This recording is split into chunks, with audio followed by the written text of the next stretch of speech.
He knew enough now, he thought. All these truths tumbling around each other in his head. There must be a way to puzzle the pieces together. If he used everything he knew, he could discover a new path to destiny. The book's pages fluttered to the beginning once again. Faster than before? And he fell. The clouds parted over the Isles of Boreas. It was time to choose. The rebellion was in trouble. Ravens were scouting for the secret rebel base. They needed a game-changer. Pieces of the Sky Ripper had surfaced. Renato knew that using it could go catastrophically wrong. But he was sure he could figure out how to use it safely. Also, a temple had risen out of empty desert. The Iblis stone was hidden there. It was a dangerous artifact. It could corrupt its user into a bloodthirsty monster. Maybe he could find a way to use it, to take its power without surrendering to its wickedness. And also, his old friend Lapino needed rescuing. Of course, Renato had a pretty strong suspicion that Lapino had betrayed the rebellion, and he had a gut feeling that he needed to use that to his advantage.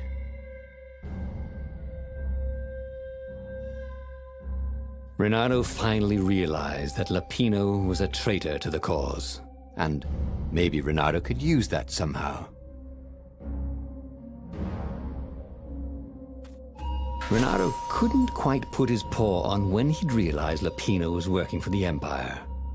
He'd never exactly seen Lapino sending coded messages to the palace, but he was sure. The rabbit had been on too many disastrous missions where he was the only survivor, or where he accidentally missed getting on the boat that went down to the abyss in flames. If Renato could prevent Lapino from getting back to the fleet with all the intelligence he'd probably gathered, it might be worth the trip. How had they come to this? They'd been on so many adventures together. Lapino had talked Renato out of prison at least 4 times, and Renato had rescued Lapino from at least 2 lynch mobs.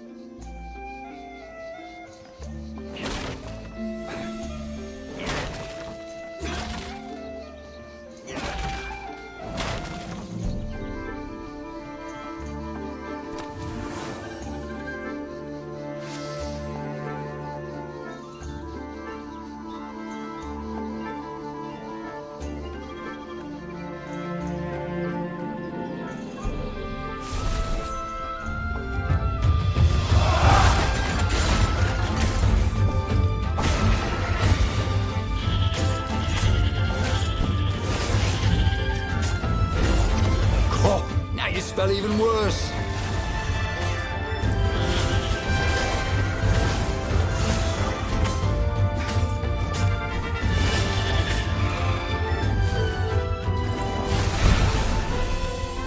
But he'd always felt that the rabbit resented him.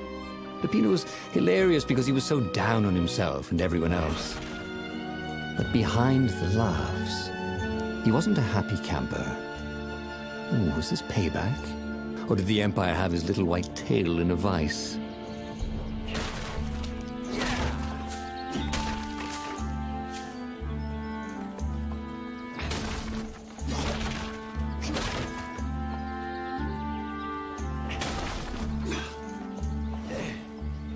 Truth was, Renato really liked the sound his sword made in the air.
Had that door been opened before?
Nice.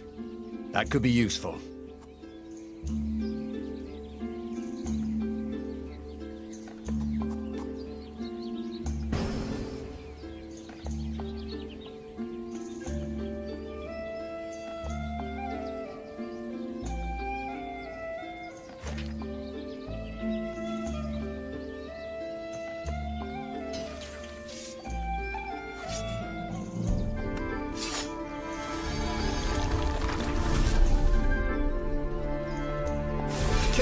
Kill the rebel! Caught one, Raven. Eat the rebel! Caught another.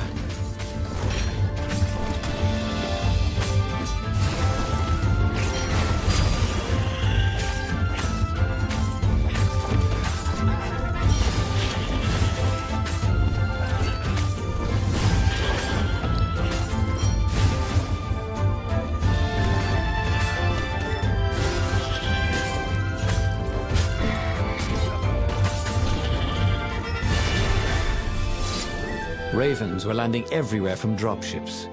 He'd better get moving.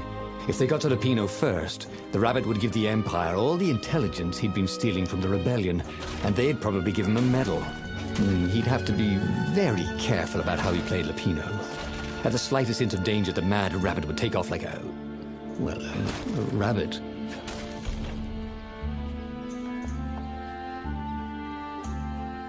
There was still no sign of Lupino. Not a hair. Not a pellet. Was he hiding in the cemetery further down the road? That didn't seem like him.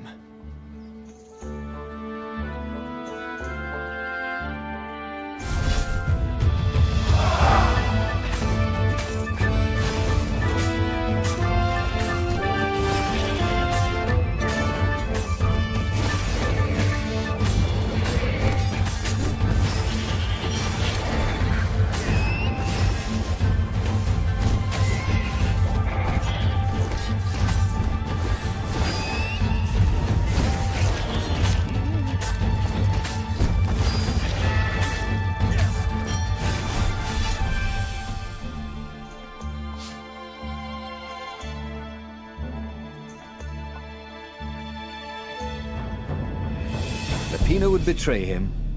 The core was dangerous. Now, Renata had a fleeting idea that the two ideas went together somehow. And then it was gone again. Damn ideas. They never stuck around when you needed them.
Bloody and exhausted, Renato finally reached Lapino.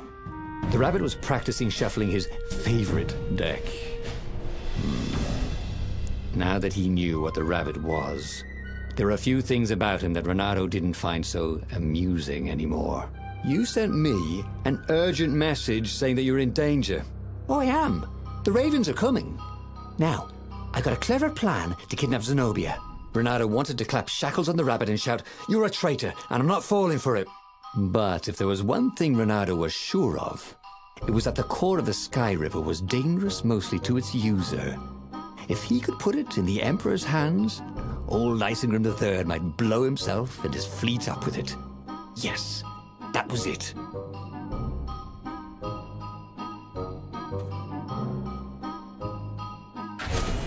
Renato felt like a real hero, brave and smart.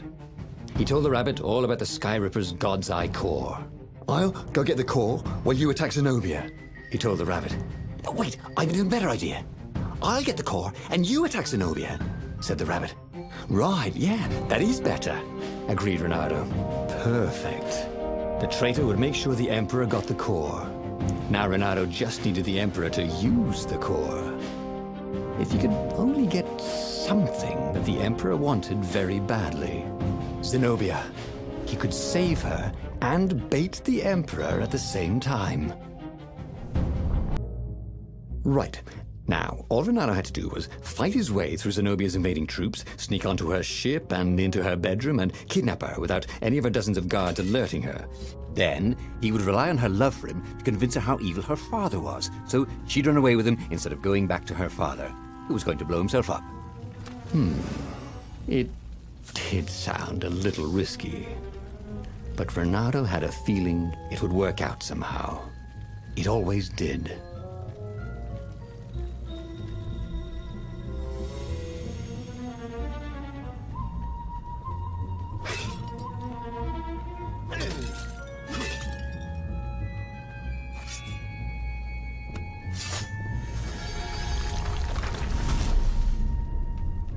You know what I hate about you guys? Everything.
Trying to teach you how to fly.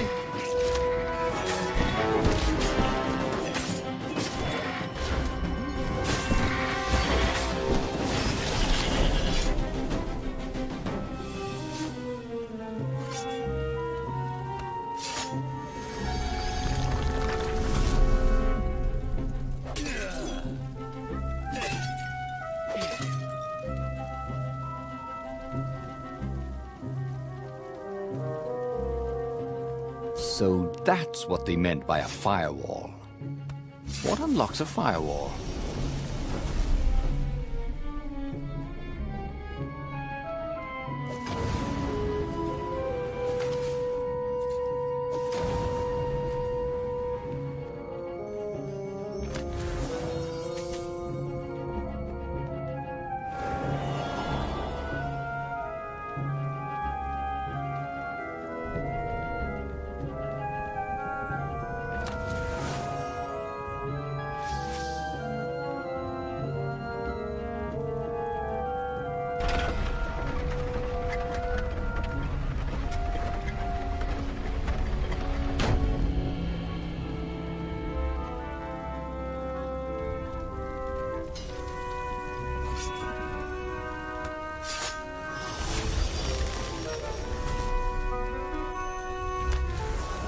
Odd that they never locked these things.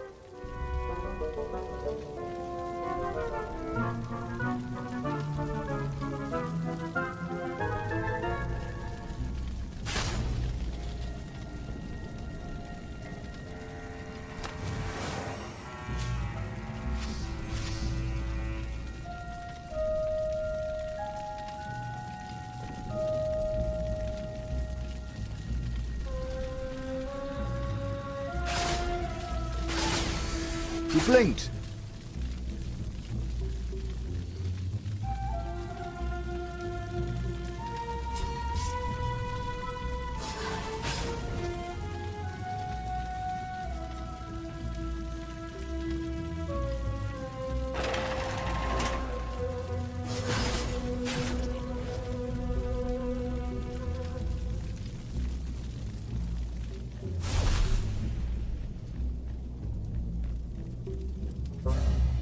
Renato was halfway to Zenobia's encampment when Lapino showed up. He was disheveled and distraught. They jumped us. I barely got away. Oh, they got the core. Oh, it was all going according to plan, thought Renato. Now he just needed Zenobia on his side. Yes, that was even better. The Iblis Stone. Zenobia could get it. And then the Emperor would have to pursue them. Wait. No. The gem would corrupt anyone. Even her. That's it, he thought. Even Lapino. Even though Lapino was already a traitor. It would turn him against his secret master, the Emperor. He would try to make himself Emperor. And the Emperor would have to defend himself with the core. Boom. He was a super genius.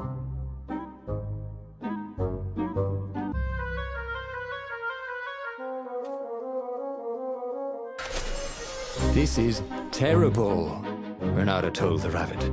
If only I had gone for the Iblis Stone. But now it's lost in enemy territory. He handed Lapino a map. It gives the bearer so much power. We can only hope the Emperor never finds it. What was that? Said Lapino. I think someone's following us. I didn't hear anything. Rabbit ears. You go on ahead. I'll check it out. And with that, Lapino hopped off with the map.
Renato slinked through Zenobia's ship, making no sound at all.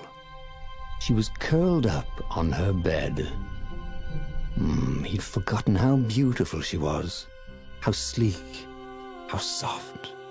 He tapped her on the shoulder with his sword. She was made of smoke, and he noticed he had a very solid blade to his throat. "Did you really think you could capture me?" purred a familiar voice. "I just wanted to chat," said Renato. "Did you ever wonder why the Emperor adopted you?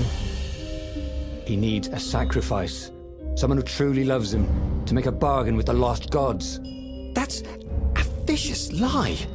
He wants to bring them back. No, that's crazy. Why would anyone... They could make him immortal. An eater of souls. And with that, her eyes widened. She understood. Renato told her how he had rescued a priest whose order had been massacred. How he had slept in a burnt village. At midnight, the Emperor's victims had come to him in his dreams to tell him of the hideous eldritch rituals they'd been sacrificed in. He could still see those kittens and puppies. Their wide, sad eyes, their moist noses. You can't prove that. I've got a witness at the observatory.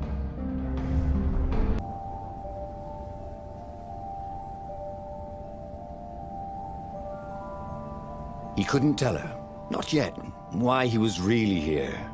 He didn't want her to be anywhere near the fleet when her father blew himself and the Pino up. So he told her about how the Emperor's obscene rituals had raised ancient artifacts out of the land. How he'd followed the appalling trail of the hideous horrors His Majesty had perpetrated for the sake of his own immortality. Any of this ring a bell? He said. He told me it was all lies. You've always known when I was lying. I always hated that about you, said Renato. The rebellion had started after atrocities that the Empire hushed up. Renato had rescued a priest whose order had been massacred for one book. He had slept in a burnt village. Dead kittens and puppies had come to tell him what the Emperor had done to them.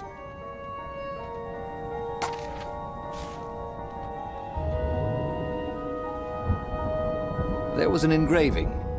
Maximum capacity, 130 people.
Don't you think I'd know if my father started practicing black magic? Why? Would you join in? No. I'd destroy his books and I'd... Oh, God. Okay, you're not completely wrong. They've resurrected one of his victims. Well, look, I mean, look, it's not exactly alive, but it can talk. A true witness, she said.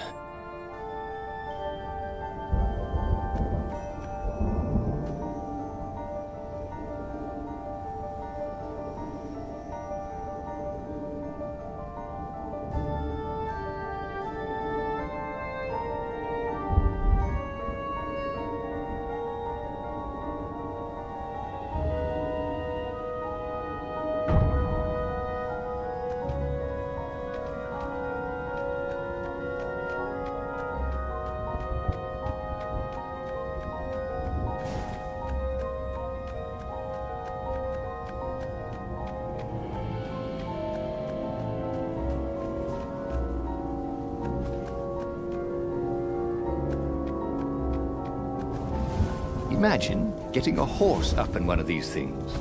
He will be cursing a blue streak.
What could he craft with the materials he had? Renato had a pretty good idea, actually.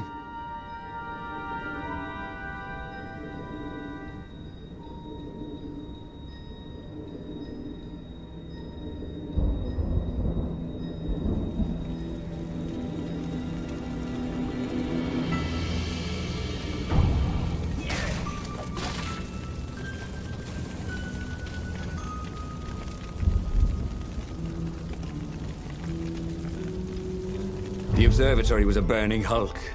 Dead scientists and black feathers everywhere. The Ravens had taken special care to burn the reanimated witness to cinders. Zenobia stared at the carnage. He didn't want me to hear the witness, did he? I guess not. What's your plan? She asked. So, Renato explained his brilliant gambit. Sending Lapino to get the Iblis Stone, become super powerful and corrupted, provoke the Emperor into using the core against him, thus blowing up both of them, and hopefully the fleet too. Let me visit your council, she said, shaken. I want to help. Could he really trust her?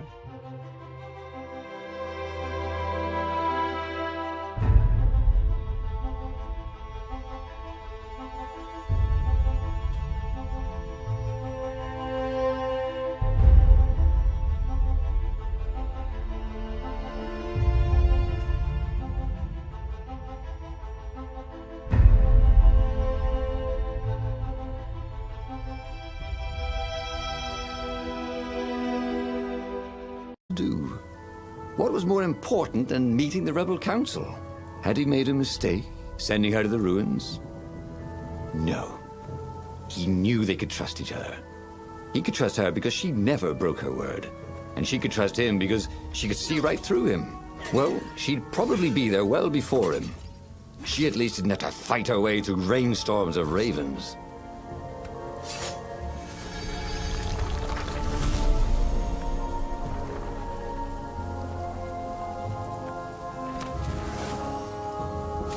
That ought to be enough for a proper sword, you thought?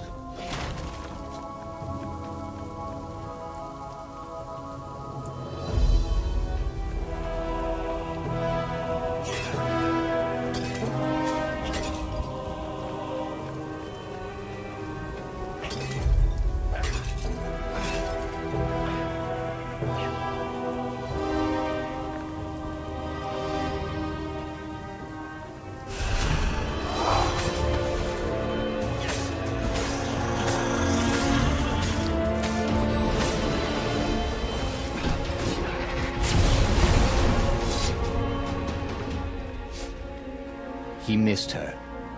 Not Zenobia. Hypatia, the kid's mother. Renato had never thought he'd date a librarian. He'd always figured himself for the barmaid type. But then, he'd never figured the library of Ubar would have comic books, or that Hypatia would know anything about them. He missed her.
Renato felt new powers ready to blossom within him, or something.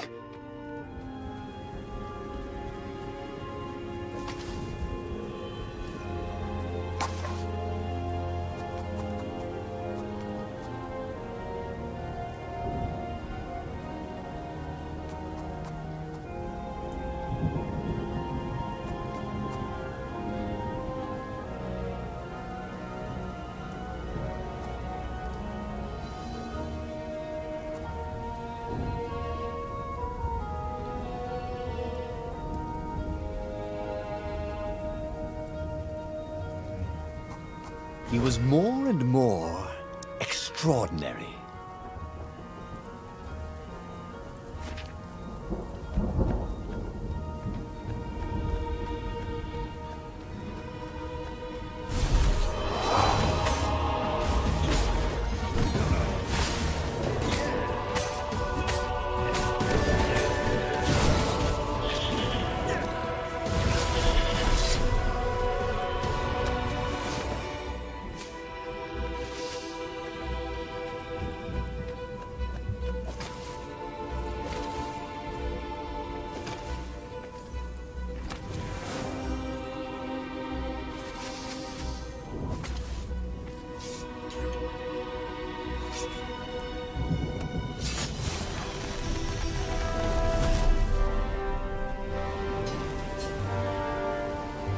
This thing really needed a roof.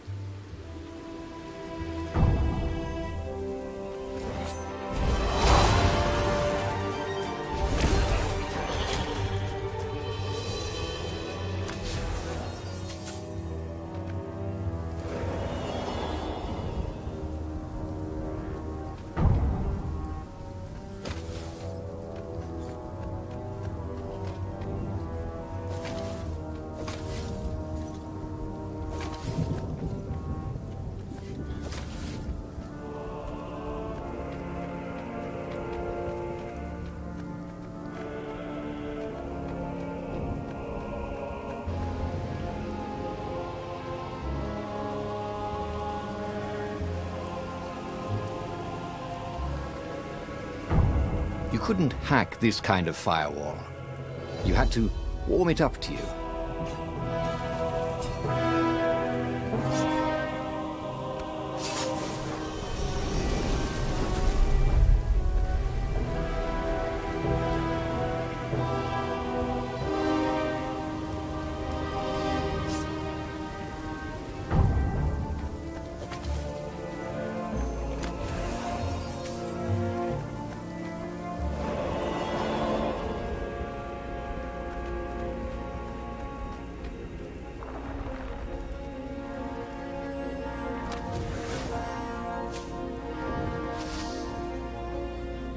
As he came around the bend, there was Lupino, unconscious on the side of the path. And Renato could smell a familiar, sweet, smoky scent. Who? Zenobia. It had to be. She never used a combat spell when she could use drowsy gas. That meant she had the Iblis Stone. What would it do to her? She hated her father now. She'd kill him for sure. The council wouldn't mind if she killed the Emperor, but murdering her father would destroy her. He had to get to whatever ledge she was on and talk her down from it.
Renato checked for a false compartment.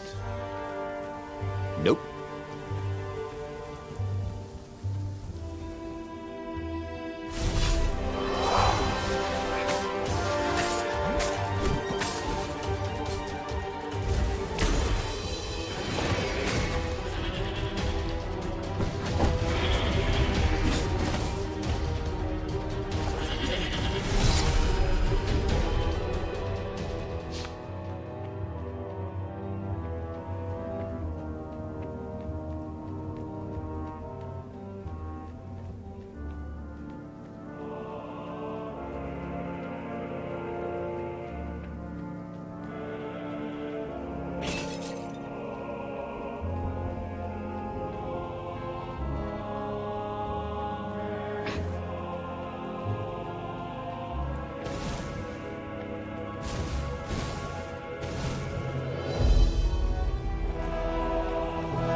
These things could really use a hand.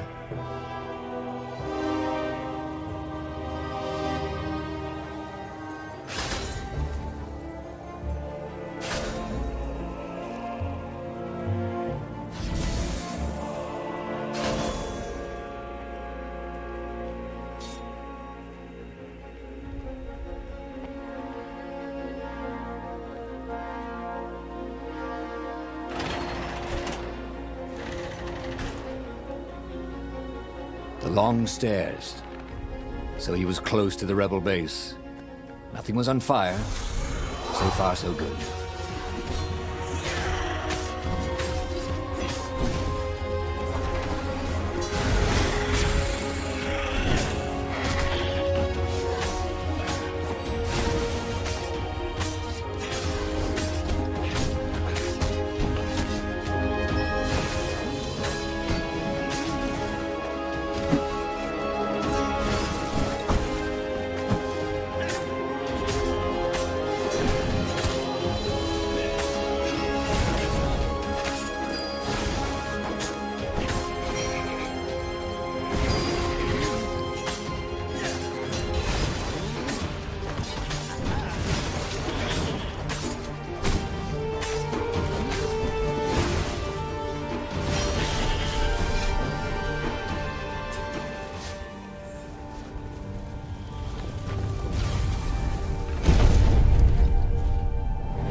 Everyone in the council chamber was dead. Zenobia stood shivering in the courtyard, drenched in blood. Why? He managed. They started arguing with me. I lost my temper and I wanted their blood. Well, not me. The stone did. Why did you take it from Lupino? I had a plan. You had a stupid plan, she said. I'm going to go kill my father now. No, you can't. You'll just take his place. You'll become worse than him.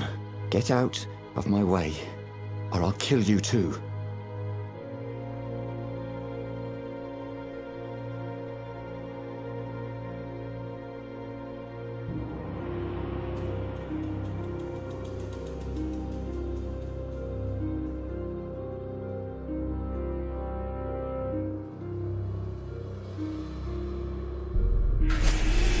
You won't kill me, he said. And I won't let you kill the Emperor.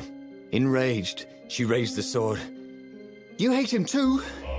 He could sense the Iblis stone, yearning for his death. But she didn't strike.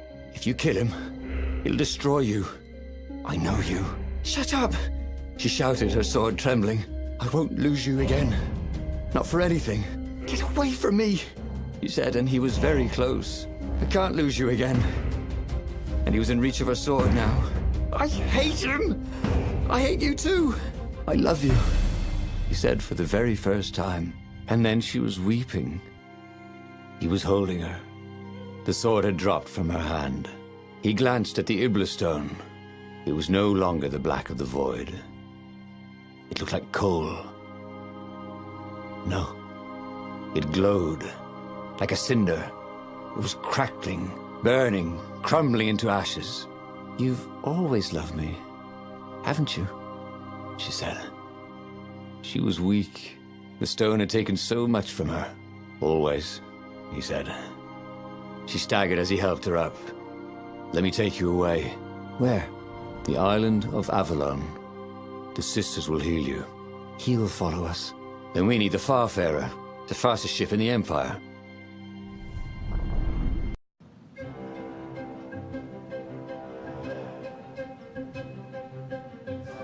The Empire had seized his ship. They'd have to take it back.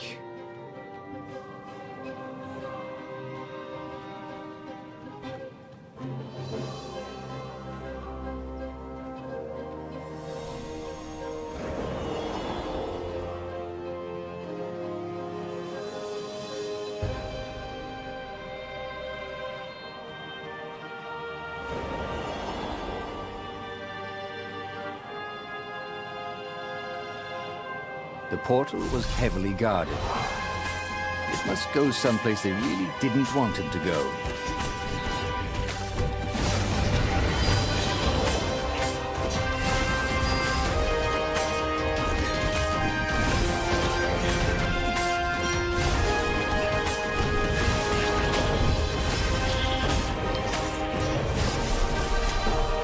Zenobia was in no shape to fight. But he never fought so well. He wasn't fighting for money or loot or a cause. He was fighting for her. For them.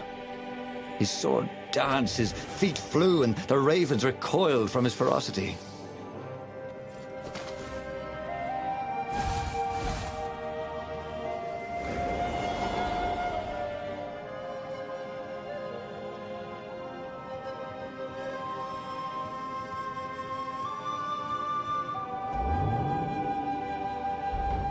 The platform used a hybrid propulsion system fueled by anti-gravity and wishful thinking.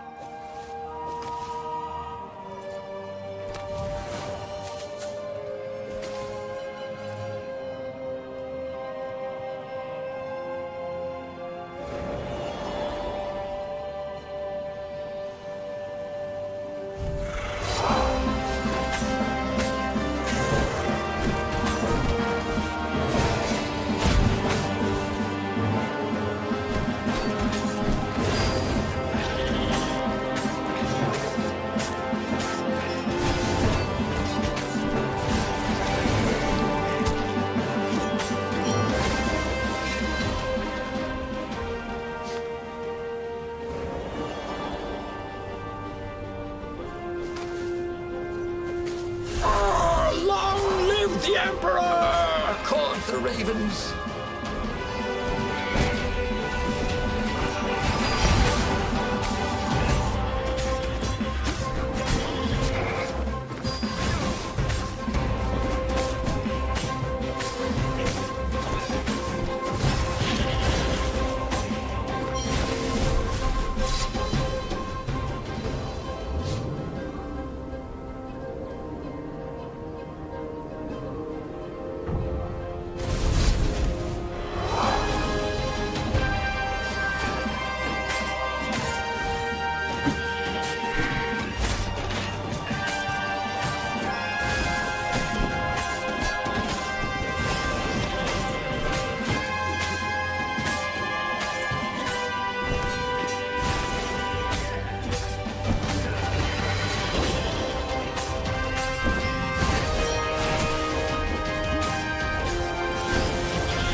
And there it was, his beautiful skycraft, the Farfarer.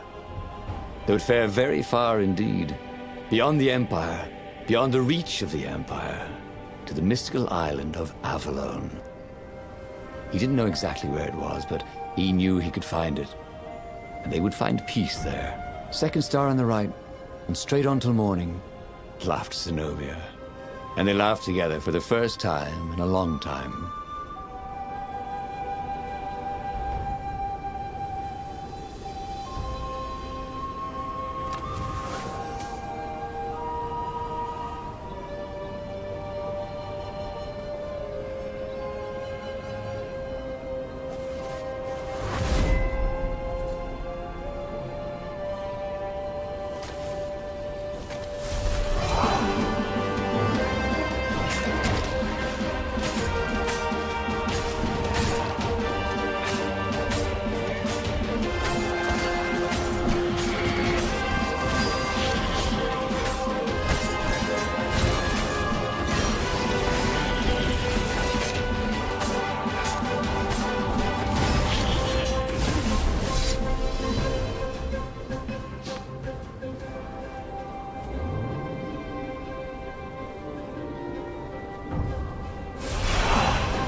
There was an inscription on the platform.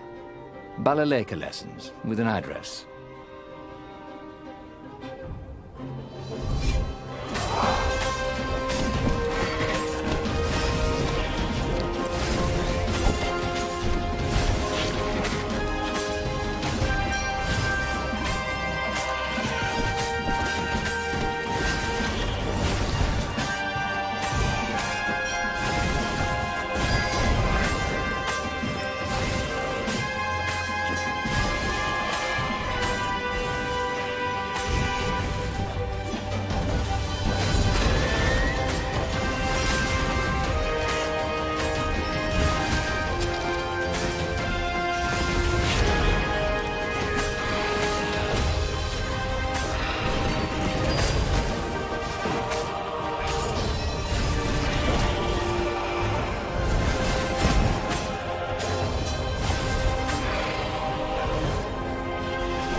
But they did not go unnoticed.